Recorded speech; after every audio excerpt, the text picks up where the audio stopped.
You ask Tiger to calculate. This deals with linear inequalities with one unknown. The final result is n greater than -11. Let's solve it step by step. Simplify the expression. Group like terms.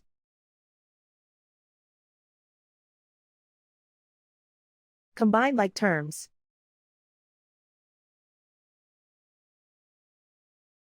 Simplify the arithmetic.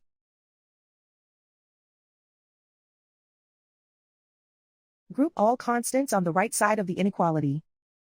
Subtract 15 from both sides.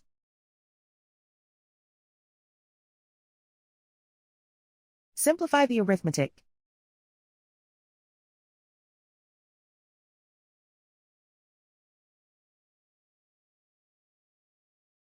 Plot the solution on a coordinate grid. And so the final result is n greater than -11.